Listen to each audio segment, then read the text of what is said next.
목사님 찬양 너무 감사합니다. 아까 그 예배 처음 시작할 때 찬양 때 이렇게 말씀을 드렸었는데 이상하게 참 제가 떠나고 나면 그 교회가 놀랍게 축복을 받아서 부흥하는 역사들이 있었어요. 사실 한국에 있을 때 뭐 제가 이제 있었던 대한예수교 통합측 우리 장로신학대학 측 교회가 너무 큰 교회들이 많은 그런 시대를 저희가 살았습니다. 그래서 뭐 교육전도사 시절부터 5,000명 이하의 교회가 잘 없더라고요. 찾으려고 하는데 잘 없어요. 그래가지고 소망교회도 2만 명, 2만 5천 명 나오는 교회였고 그 뒤에 신촌교회도 5천 명 나오는 교회, 대구 삼덕교회도 5천 명이 나오는 교회인데 내가 이렇게 큰 교회만 있다가 정말 성도의 소떼와 양떼를 살피라는 그 말씀대로 내가 살지 못하겠구나 싶어서 결단을 했어요. 결단해가지고 경기도로 가자. 내가 경기도에 가서 아주 시골에 가서 한번 농촌교회를 가버리라. 그랬더니 이제 친구 전도사님들이 그때 전도사였으니까요. 전기 들어오냐고 막 그러더라고요. 거기 전기 들어오냐, 수도 들어오냐, 경기도에. 그런데 간데 한 2,000명 나오는 교회, 통합측을.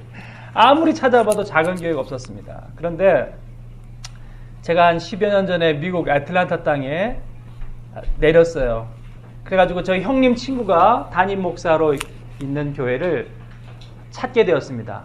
아니 그 목사님이 처음에 아틀란타 국제공항에 교회 밴을 가지고 오셨을 때는 한국에 수입도 안 되는 미국 차를 보니까 이게 무슨 나라인가 막 정신이 없더라고요. 시차 적응도 안 되는데 아틀란타에서 야, 막 별천지에 온 것 같은 거예요.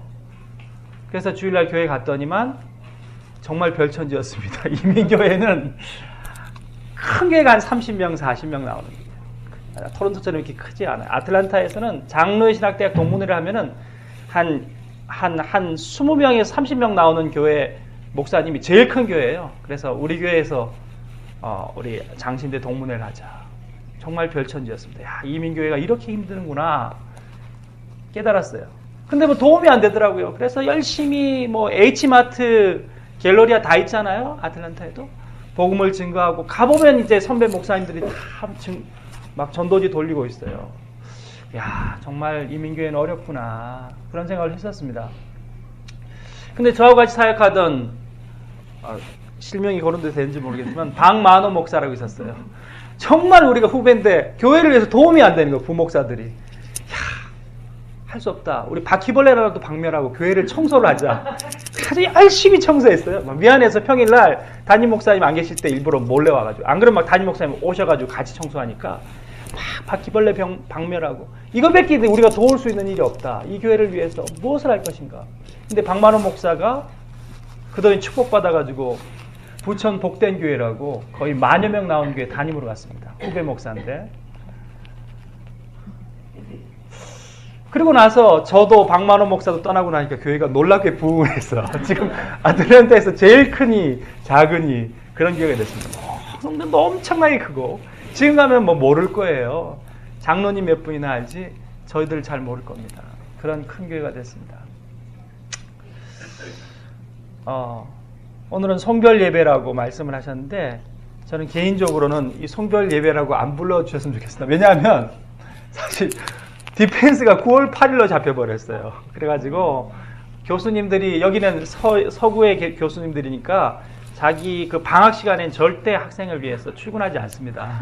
그래서 이렇게 밀리고 6월 달에서 밀려가지고 이제 9월 2일 레이버데이 다음 날로 된 거예요. 근데 또 한 교수님이 멀리 갔다가 비행기 타고 오는데 그 표를 못 구하신 것 같아요. 그래서 9월 8일. 그래서 제가 송별예배 여기서 하고 여러분하고 막 작별에 포옹을 하고 막 눈물 흘리고 갔다가 9월 8일쯤에 H마트 갤러리에 장 보러 가고 있으면 얼마나 어색하겠어요. 목사님 여기 웬일이세요? 나 여기 디펜스 하러 왔는데 먹을 것이 없어가지고 H마트 장 보러 김치 사러 왔어요. 밑반찬 사러 왔어. 3개 10불하는 오징어 절임 얼마나 어색하겠어요. 그러니까 제발 송별 예배라고 하지 마시고 그리고 또 11월 달에 또 디펜스를 하게 되면 또 졸업하러 또 와야 돼요. 그리고 저희 아내가 지금 박사과정 마치질 못해서 또 와야 됩니다. 하도 자주 와야 되기 때문에 성별여배를 하고 또 H마트에서 다시 만나, 갤러리아마트에서 카트 끌고 가다가 만나면 어색하니까 오늘 그렇게 섭섭하게 생각하지 마시길 바랍니다. 그리고 기도로 우리 또 늘 중보하며 함께 만나기 때문에 결코 우리 최은복 선교사님 아시죠? 가셨지만 항상 오시잖아요. 그렇게 친정집으로 생각하고 올 테니까 섭섭해하지 마시기 바랍니다.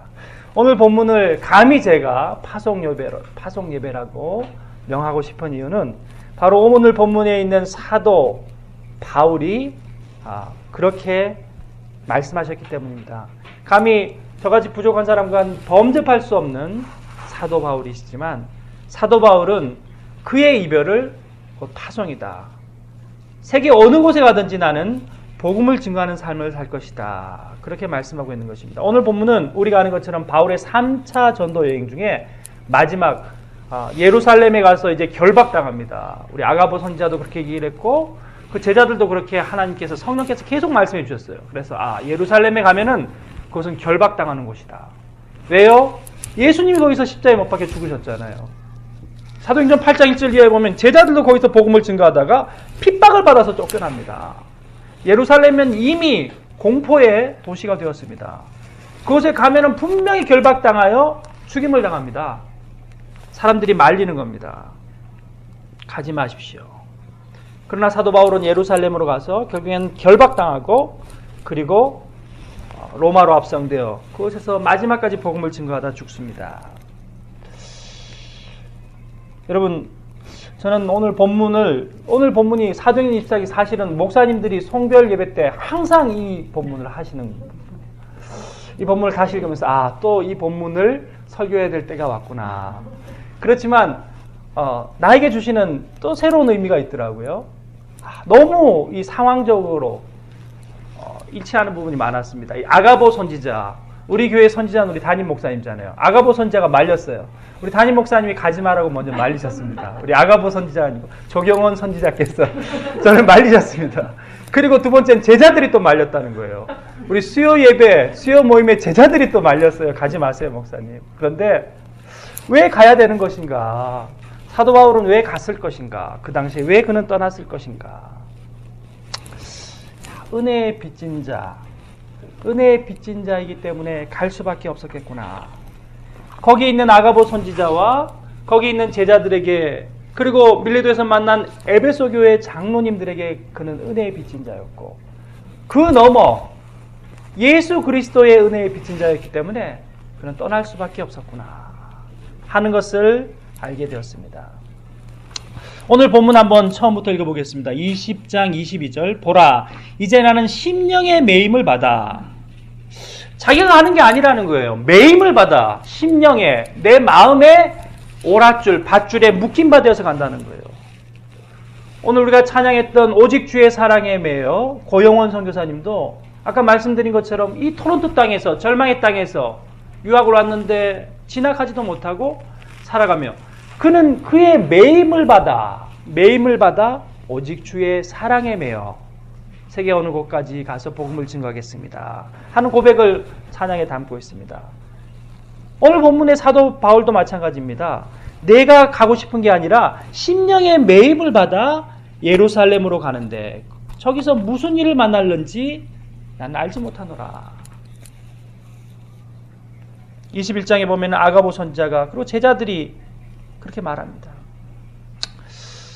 그럼 사도 베드로는 어떨까요? 이방인의 사도라는 사도 바울은, 그리고 이 이스라엘의 사도라는 사도 베드로는 어떨까요? 사도 베드로는 요한복음 21장에 우리가 아는 것처럼 디베라 바닷가에서 예수님이 십자가에 못 박혀 죽으시고 그렇게 3년간 공생애를 쫓아다녔던 예수님이 그렇게 허망하게 죽자 그는 디베라 바닷가에 다시 가서 고기를 잡는 어부가 되었습니다. 그때 부활하신 주님이 나타나셨어. 그를 위로하시고 조밥 먹이시며 뭐라고 말씀하셨습니까? 요한복음 21장 18절에 내가 진실로 진실로 내게 이르노니 네가 젊어서는 네 스스로 띠띠고 원하는 곳으로 다녔거니와 늙어서는 너의 팔을 벌리리니 남이 내게 띠띠우고 원치 않아한 곳으로 데려가리라. 사명의 장은요, 내가 원하는 곳이 아니에요. 내가 원하는 곳은 한국입니다. 그렇지만 하나님이 허락하신 사명의 장은 토론토입니다. 내가 살고 싶은 곳은 나에게 영주권을 준 토론토입니다. 그렇지만 나를 띠띠우고 보내시는 곳은 또 다른 장입니다. 내가 지원하여 영주권을 받고 시민권을 받지만 하나님이 보내시는 곳은 다른 곳이에요. 우리 교회가 돕고 있는 우리 최연복 선교사님, 우리 교회가 또한 돕고 있는 우리 북한 선교가신, 이름이 갑자기 생각이 안 나는 우리 저번에 와서 우리 해민자매 집에서 함께 북한 땅에 가서, 그분들이 다 시민권자예요. 시민권을 왜 받았겠어요? 영주권과 시민권을 받은 이유는 이 토론토에 살겠다고 받으신 거예요. 그렇지만 하나님께서 그 심령에 매여서 그를 보내시는 겁니다. 은혜의 빚진 자로. 베드로도 항상 고민한 인생이었어요. 젊어서는 내가 원하는 곳으로 갔다. 그러나 이제 내가 하나님의 사명 가운데 주님이 나를 띠띠우고 원치 아니하는 곳으로 보내시는구나. 그런데 가보니까 어땠어요? 가면은 복음이 증거되고 말입니다. 놀라운 역사들이 일어나고 안진뱅이가 일어나고 교회가 일어서고 하는 역사가 있어야 되는데 그렇지 않았다는 거예요. 핍박만 있고 죽음만 있었다는 거예요. 교인들이 뭐라 그럽니까? 베드로 사도, 지금 미치광이 네로가 자기 눈물을 비커에 담고 로마에 불을 질렀습니다. 모든 예수 믿는 사람들은 다 사자밥이 된다고 콜로세움에 다 밀어넣습니다. 유의를 즐기고 있습니다. 저 미치광이가 잠잠해질 때까지만 이 로마를 벗어나게 해주십시오. 교인들이 등을 떠밀어서 도망을 갑니다. 야반도주죠. 쉽게 말해서. 작전상 후퇴라고도 하지만 이건 야반도주였습니다. 로마 근교에서 모닥불을 펴놓고 잠을 청하는 베드로. 갑자기 예수님이 나타나십니다. 고개를 떨구고 쓸쓸히 아무 말 없이 걸어가고 계십니다. 그때 유명한 베드로의 고백이 있습니다. 라틴어 코바리스 도미네, 영어로 만들어졌는데, 주여 어디로 가시나이까? 네가 버리고 떠나는 로마로 나는 다시 십자가에 못 박히기 위해 간다. 주님, 제가 잘못했습니다. 베드로는 다시 죽음이 기다리는 로마로 들어갑니다. 그 로마에서 복음을 증거하다가 붙잡혔습니다. 뭐라고 말합니까? 예수님이 바로 달려 죽으신 십자가, 내가 어찌 감히 바로 달려 죽겠습니까? 나를 거꾸로 십자가에 못 박아 주십시오. 그는 십자가에 거꾸로 못 박여 순교합니다. 요한복음 21장 19절 말씀, 예수님께서 왜 네가 젊어서는 띠띠고 네 원하는 곳으로 다닐 거니와 늙어서 내 팔을 벌리리니 남이 내게 띠띠우고 원치 않은 곳으로 데려가리라. 요한복음 21장 18절에 말씀하신 이유는 19절에 예수님께서 해답을 말씀해 주십니다. 이 말씀을 하시면 베드로가 어떠한 죽음으로 하나님께 영광을 돌릴 것을 가르치십니다. 주님은 알고 계셨어요. 배반한 베드로가 다시 돌아오고 결국에는 어떠한 죽음으로 주님께 영광을 돌릴 것이라는 것을 알고 있었습니다. 십자가에 거꾸로 죽을 것이라는 것을 알고 있었습니다. 이 말씀을 하시면 베드로가 어떠한 죽음으로 하나님께 영광을 돌릴 것을 가르치시미로라. 이 말씀을 하시고 베드로에게 이르시되 나를 따르라 하시니, 우린 주님만을 따라야 합니다. 내 인생의 안락이 나를 이끌어가서도 안 됩니다. 명예가, 학위가, 권세가, 가족이 나의 심령을 메어가서는 안 됩니다. 오직 주의 사랑이 나를 메어서 주님이 나를 따르라 하는 곳으로 가야 하는 것이 바로 우리의 사명자의 삶입니다. 그리고 사도 바울은 이렇게 고백하고 있습니다. 오늘 본문 사도행전 20장 22절, 보라, 이제 나는 심령의 매임을 받아 예루살렘으로 가는데 저기서 무슨 일을 만날는지 알지 못하노라. 23절, 오직 성령이 각 성에서 내게 증거하여 결박과 환란이 나를 기다린다 하시니, 성령께서 이미 말씀하셨다는 거예요. 네가 예루살렘으로 가면 고난만 있다. 그러나 가야 한다. 성령에 사로잡힌 자였습니다. 늘 기도 가운데 성령께서 나에게 무엇이라 말씀하시는지, 내 사명이 무엇인지를 그는 알고 있었던 것입니다. 그 결단 가운데 그는 주님께서 원하시는 그 길을 갔습니다. 예수님도 마찬가지셨어요. 사도 바울과 베드로를 우리가 방금 살펴봤지만 예수님도 마찬가지입니다. 예수님도 본인이 십자가에 못 박혀 돌아가실 것이라는 것을 알고 계셨어요. 본인이라 그러니까 이상하네요. 본신께서. 마태복음 20장 18절에 예수님 뭐라고 말씀하십니까? 보라, 우리가 예루살렘으로 올라가노니 인자가 대지상한 것에 넘기우매 저희가 죽이기로 결단하고 이방인들에게 넘겨주어 그를 능욕하고 채찍질해 십자가에 못 박게 하리니 3일에 살아. 예루살렘으로 걸어가시며 제자들에게 이미 나는 죽으러 간다는 것을 말씀하셨어요. 누가복음 13장 33절에는 이렇게 말씀하십니다. 그러나 오늘과 내일과 모레는 내가 갈 길을 가야 하리니 선지자가 예루살렘 밖에서는 죽는 법이 없느니라. 죽는 줄 아시는 거예요. 그렇지만 가야 한다.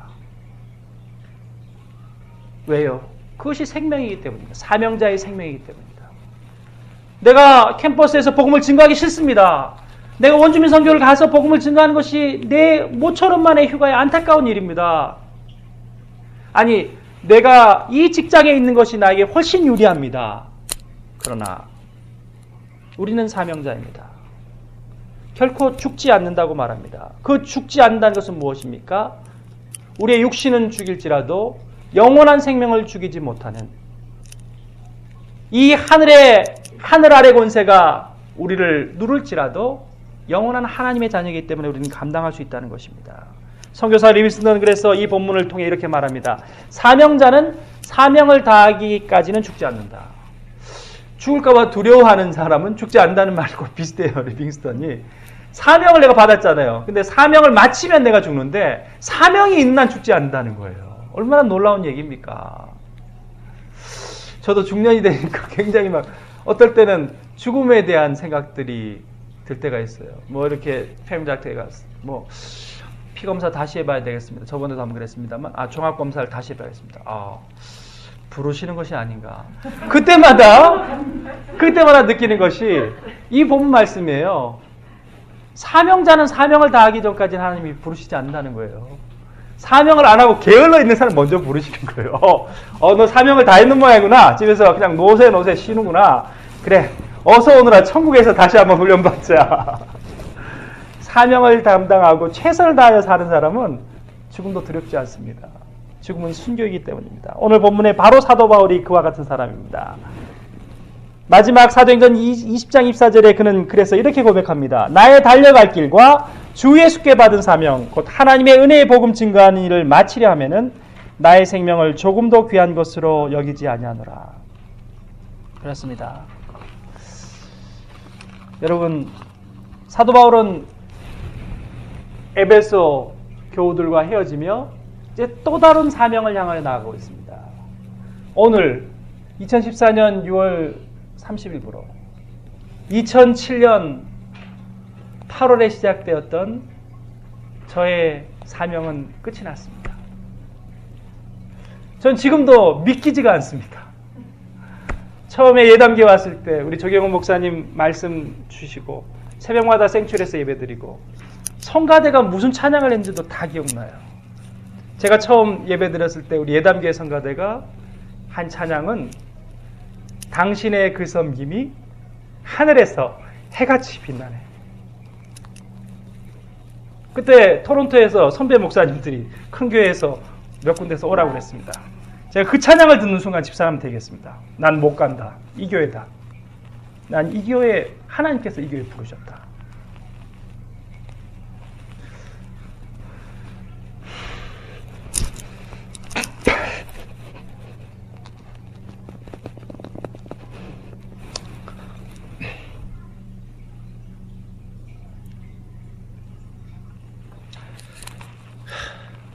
근데 8년이 금방 지나가는 것 같아요.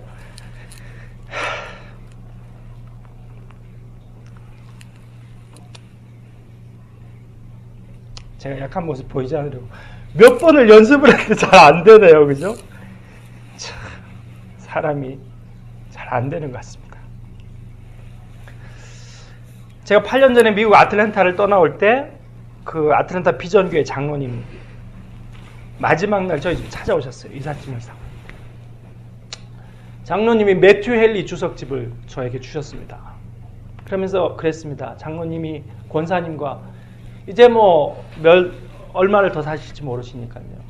목사님, 세계 어디를 가더라도, 한국에 가시더라도 캐나다에 가시더라도 이 늙은이를 기억해 주십시오. 이 늙은이가 아틀란타에서 기도하고 있다는 것을 기억해 주십시오. 제가 이제 눈이 나빠가지고 더 이상 이 책을 읽지 못합니다. 제가 매추 헨리 주석이라고 아주 이 신학적 주석을 읽으려고 했는데 도저히 읽지 못하겠어요. 그리고 저를 주셨습니다. 기억, 추억. 장로님은 저의 추억 속에 여전히 살아계십니다. 매추 헨리 주석 때문에 살아계신 게 아니라 그때 그곳에서 나누었던 그 사랑 때문에 저와 영원히 제가 천국에 이를 때까지 이 땅에서의 삶을 끝낼 때까지 기억 속에 살아있는 것입니다. 저는 그 패티김이라는 그 가수 그 이별이라는 노래를 굉장히 좋아해요. 그 세상 노래인데 어쩌다 생각이 나겠지. 때로는 보고파지겠지. 둥근 달을 쳐다보면서 야 그렇구나. 둥근 달을 보는데 왜 그 사람이 생각날까? 그 함께했던 사랑의 시간들이 생각나기 때문이죠.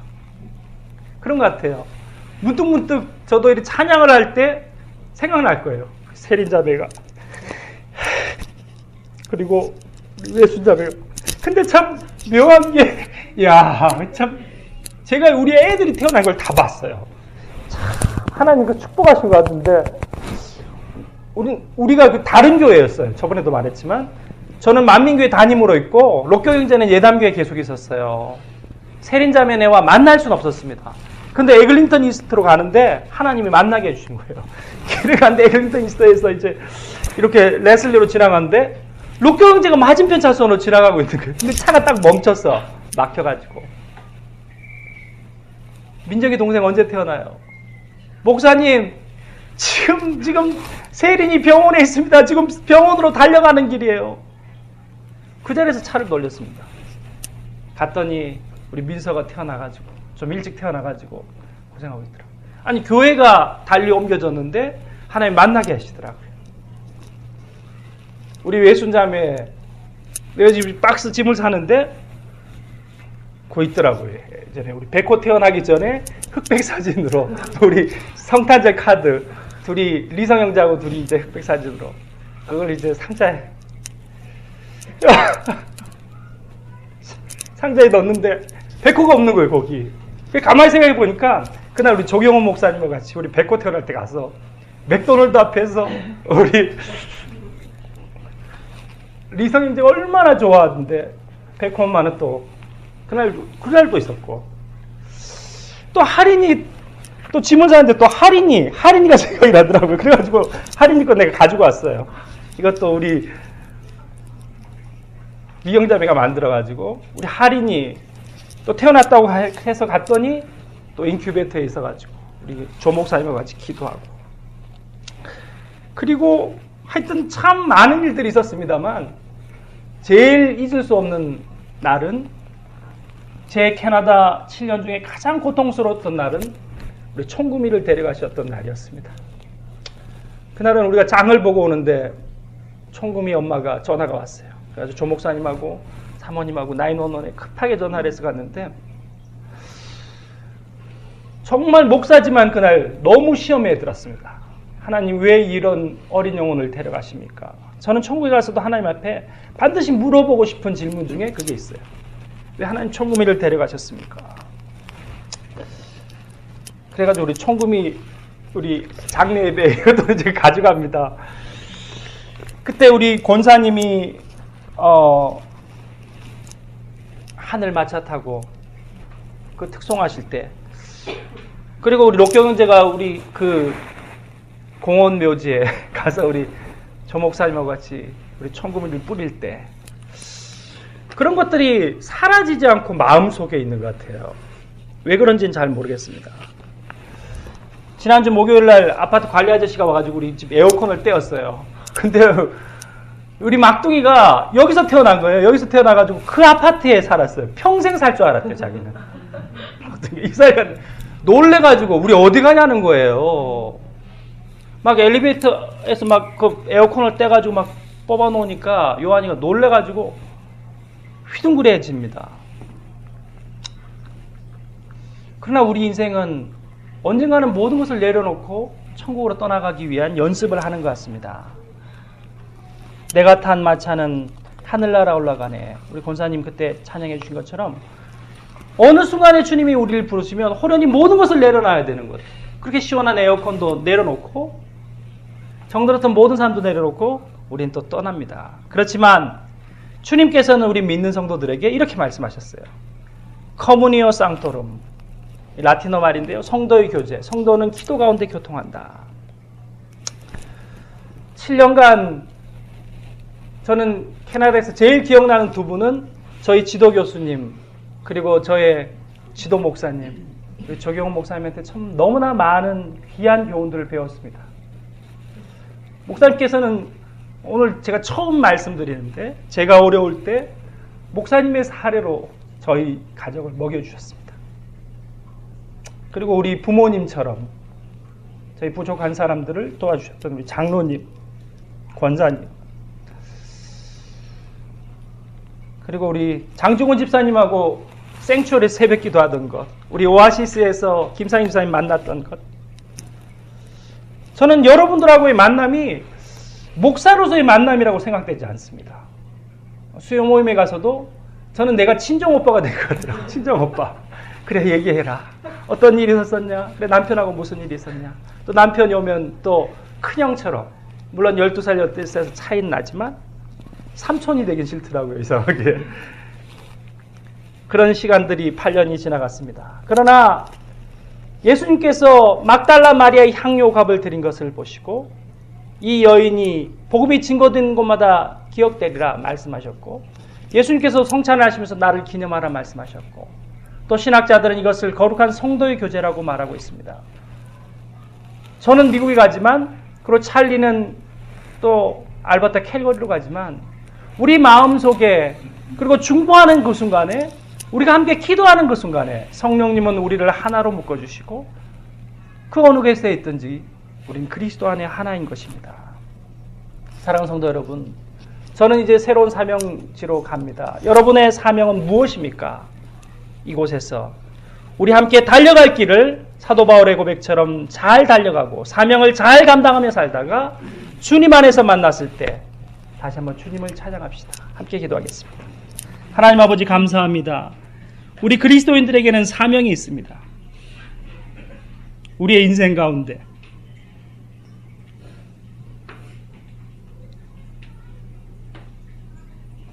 참 소중한 만남과 이별을 허락하시니 감사합니다. 주님, 우리 예그린교회가 주님 허락하신 그 귀한 사명을 잘 감당하여서 천국에서 우리가 다시 만날 때 또한 성도로서 또 다시 세계 어느 곳에서 다시 만날 때 우리가 기도로 함께하고 그리스도의 피 묻은 복음을 증거하며 살았노라 함께 고백하며 찬양할 수 있는 귀한 시간들을 우리에게 허락하여 주시옵소서. 예수 그리스도의 이름으로 기도 올려옵나이다. 아멘. 자, 감사합니다. 우리 주신 말씀을 생각하시면서